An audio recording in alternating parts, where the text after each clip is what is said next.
We're going to get to LeBron and everything, but just FYI, I thought that thing that LeBron was wearing was a sling for his arm, and I leaned over and said, is he okay?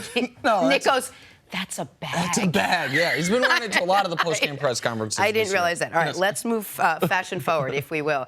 Cece, how are LeBron and the Cavs able to just dominate the Raptors, besides the mental edge that they just somehow seem to have over this team?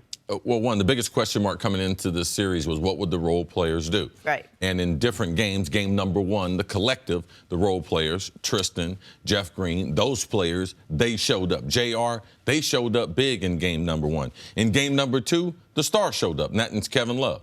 LeBron finally got the all-star that all of us have come accustomed to seeing. Now, we didn't expect Kevin Love when Kyrie left for his game to go backwards. We thought, and there were portions during the regular season, we thought Kevin Love, this was the best basketball that he had played since coming over from the Minnesota Timberwolves.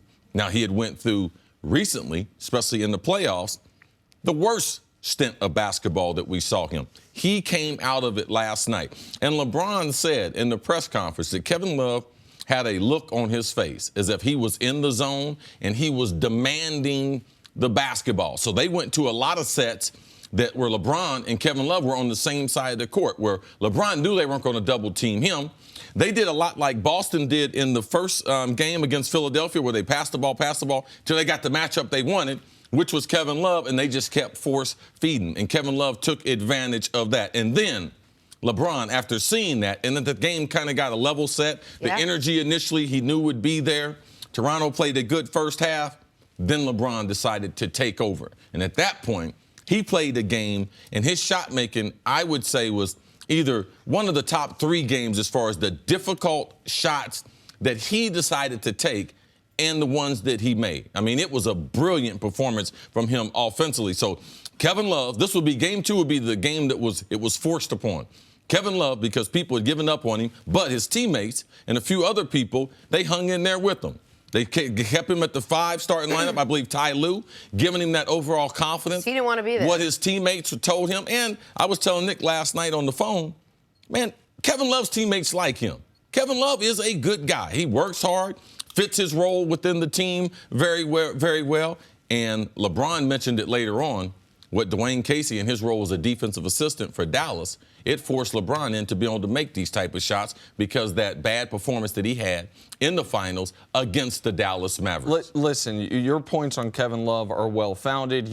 When we were on the phone last night, one of the funny things you said is the Raptors playing so bad, they're going to make the Cavs a contender again, getting everyone back on track, getting the Kevin Love back on track, getting everyone back on track.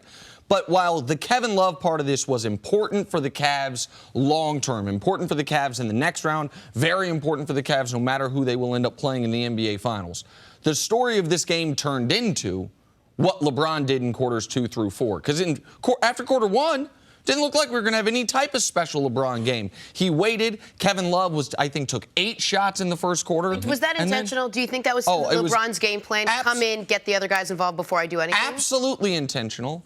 And then LeBron realized, oh, my shot's falling tonight.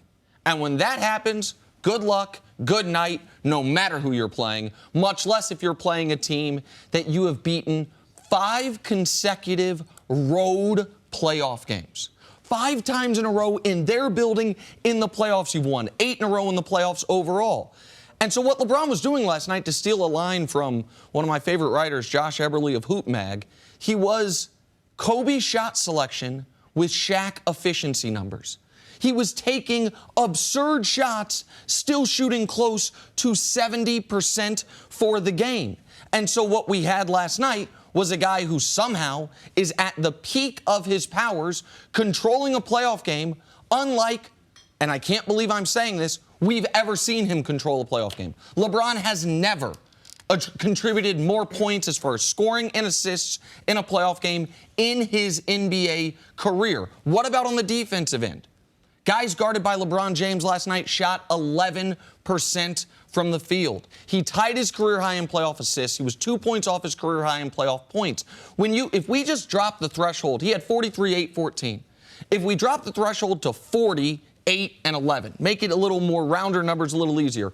Show America the full list of times that's happened in playoff history. Take LeBron out of it. It happens once every 25 years. Jerry West in 69, Drexler in 92, Russ last year. LeBron has done it in 2015, in 2016, in 2017, and last night. The total full control of the basketball game, unlike anything we've seen from him, which means unlike anything we've seen from almost anyone ever. And aren't we tired of sort of asking how he's doing this at age 33, at this deep into his career, without help basically from everyone else around him, how he continues to do? We're almost tired of asking because we expect it of him. Because on the nights when he has 30 points, we're like, oh, it was an off night for LeBron James. Yeah, well, he's never been able to shoot the basketball as well as he's shooting the basketball. He's never handled the basketball because these things, the segment is how these things got forced. They forced Kevin Love into playing well. Dwane Casey, what he did to LeBron in Dallas, forced LeBron to have the arsenal that he has now. When Kyrie Irving forced his way out of Cleveland, it forced LeBron to have to handle the ball more. So you're able to see some different things, but it's allowed us to see the best basketball because he's called on more to do that. He dribbles the ball more. He's got to rebound more. But his overall shooting efficiency, and he talked about this offseason, he had some type of injury to his elbow that he believed helped him correct something in his shot, that he believed his shot was better than ever. It's a confidence factor. Man, it's rare to be able to see this. Like, I saw Michael Jordan. And when Michael Jordan got done, we had conversations a lot like this. Like, man, I don't think I'll ever see another basketball player like this. And now we're having the same conversation with LeBron James. And I'm going to make one request to whether it's NBA Twitter or folks on television or on the radio, anyone talking about the NBA. Do not call the Raptors today the baby dinosaurs. Do not talk about how this team was overrated or overstated. That's not what this is. This was a 59-win team that buttoned up all their deficiencies, that got themselves the best bench in the league, that has an all-NBA caliber shooting guard and a fringe all-NBA caliber point guard who had home court advantage, fully healthy after winning 59 games. This is not about them. It's about that guy right there. Yeah. They can't beat him. They have never been able to beat him, and they will be added to the NBA graveyard of teams in the East, the yeah buts. Just the way the Big Three era with the Celtics ended. Just like the Derrick Rose era with Chicago never got off the ground. Just like the 60-win Hawks went into tank mode 2 years after winning 60 wins. Just like the Paul George, Roy Hibbert, Indiana Pacers. Now the DeMar DeRozan, Kyle Lowry, Toronto Raptors. A whole bunch of, oh, they could have done it. Yeah, they could have, but they had to go through this guy. And nobody's been able to go through this guy in this conference for a decade. It was a great question, and it was a thoughtful, great answer. Because a lot of people look at LeBron's career as if the fork in the road was the decision to go to Miami. I've never thought that. I've thought, at least with hindsight, the fork in the road was that Dallas series once he was in Miami. Because when he walked off the court after the Dallas coaching staff, as he talks about it there, made him do things he was not comfortable doing and not yet equipped to do. Up to that point in his career, he had won 2 MVPs. He'd had the 48 special game against Detroit. He was already considered the best basketball player in the world. But he had glaring holes in his game. He had, against the coach's wishes, his own coaches, refused to learn how to post up.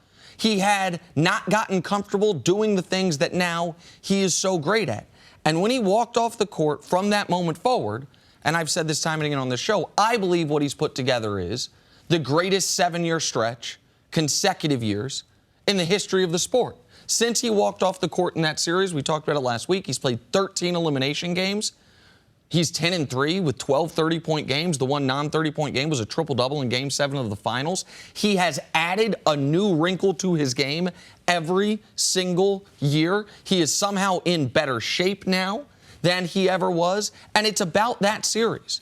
I think LeBron James, maybe his statistical or his finals record is better if they win that series against the Mavs, but I don't think he's a better player. I think it's better. It was better for LeBron to have that moment. I disagree with you because he was going to have some other moments. LeBron has always been about improving. It was going to be that moment or it was going to be another moment because there was other moments that improved his game. Even after they won the championship, that's when he went to the low post. It wasn't out of defeat. The greatest players, they always challenge themselves, and they utilize defeat as one of the challenges. But they don't have to have defeat in their life to be able to do that. That's what makes them great. Go ahead, Jenna. No, I was just going to say, I'm finding what's going on in this postseason very refreshing. I'm learning more about LeBron. He seemingly wants to talk about how he's gotten here because more people want to ask him about it.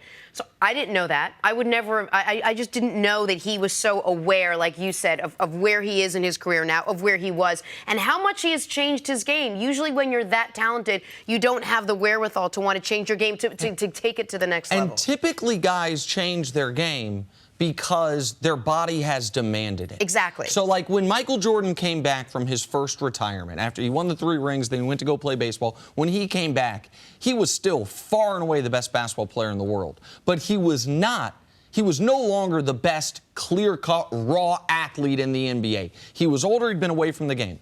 And he came back with that mid-range turnaround that was not a huge part of his game before, and it became the signature of his game for those final 3 rings. He evolved because his body demanded it. LeBron is showing us that athletically, he is, 90% of what he was 10 years ago. That as far as stamina, he is as good as he's ever been.